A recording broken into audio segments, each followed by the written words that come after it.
How's it going, everybody? My name is Joe, and we're going to be reacting to Stargirl, Season 3, Episode 2.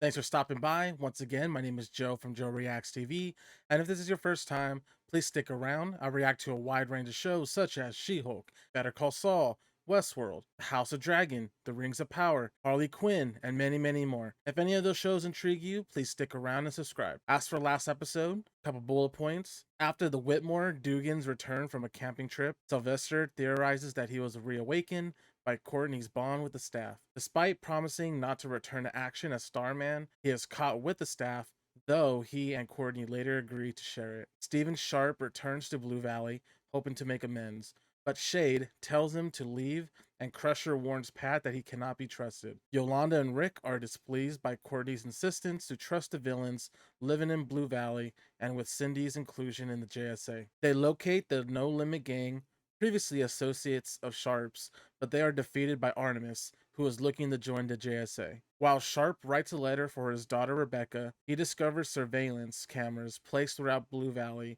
and is killed by an unknown assailant. The JSA find him dead and see Cindy with the gun, professing her innocence. So that is a quick summary from last episode. So without further ado, let's get into the reaction.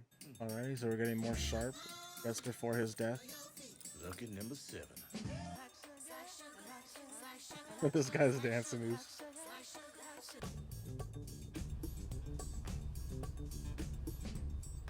Interesting.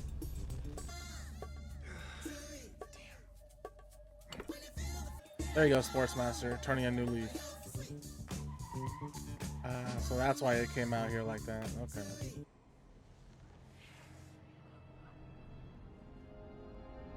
The Shade paid him a visit. Interesting. Chapter 2, The Suspects.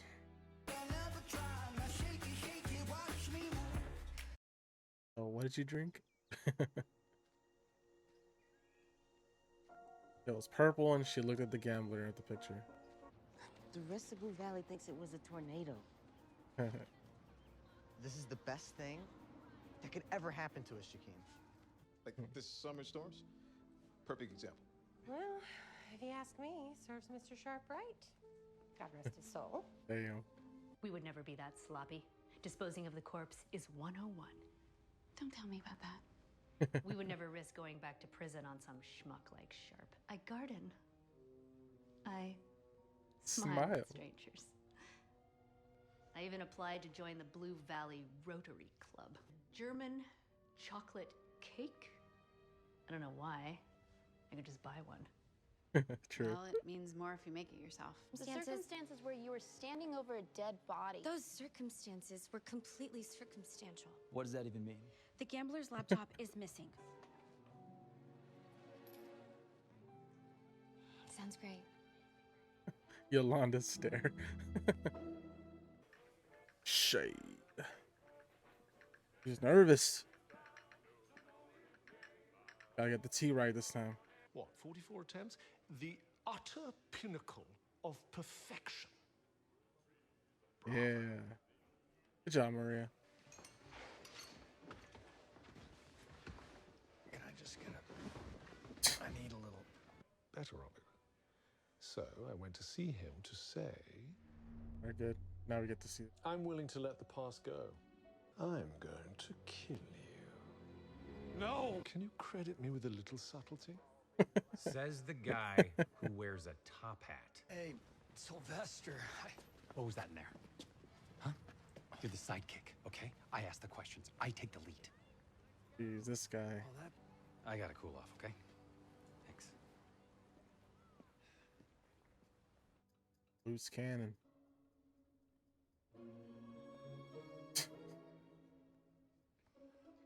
Excuse me, Miss Woods? Level up. Like a video game. Like Frogger. Frogger. Oh, here we go. Cameron, right?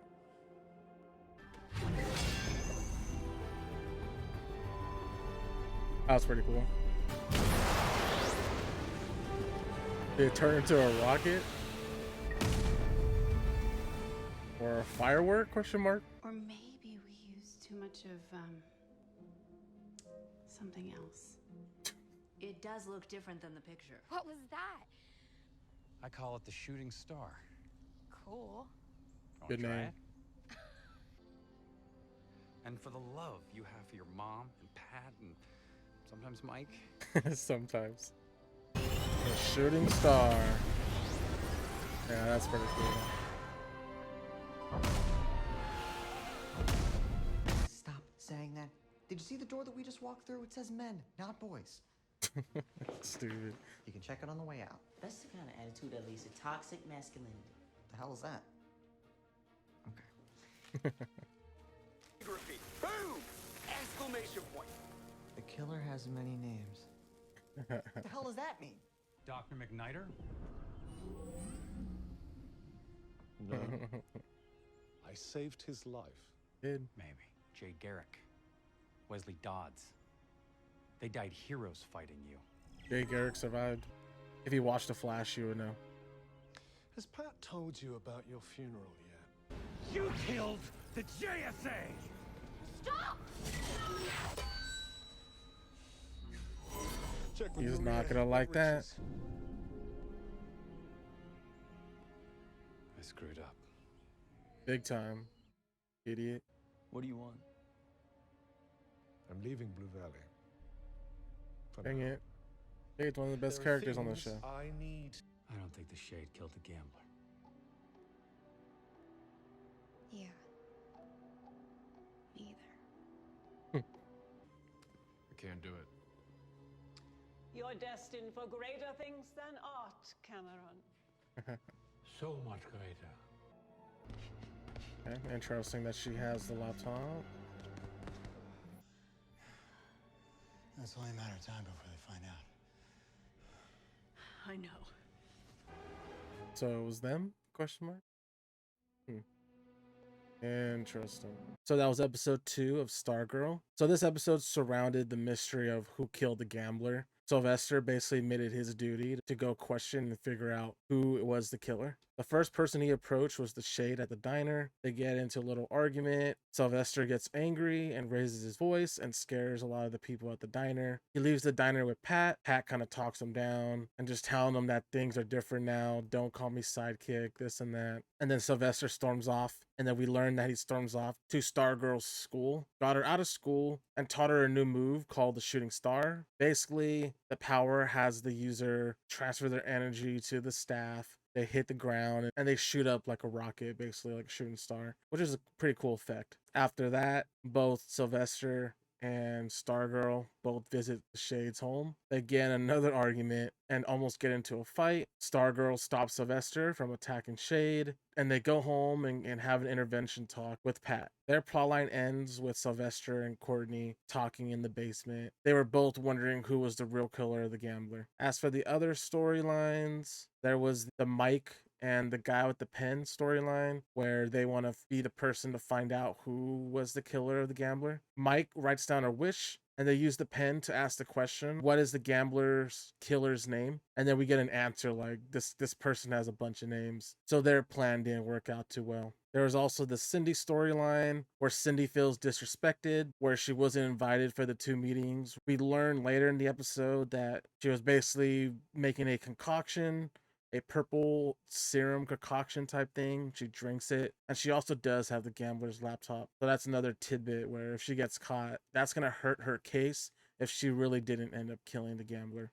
Lastly, we have Sportsmaster and his wife. Towards the beginning of the episode, they both stated that they had no part in the killing of the gambler. But literally the last scene of the episode, we see them both working out. And they both say it's not going to be long until they find out what they did. So I don't know if they're just kind of throwing us off, that they did something else, but they're making it seem like it was them. So I guess we'll see next episode if that's the truth. So other than that, if you have any questions or theories, please leave them in the comment section below. If you enjoyed the reaction, please like the video, subscribe, and I'll see you on the next one.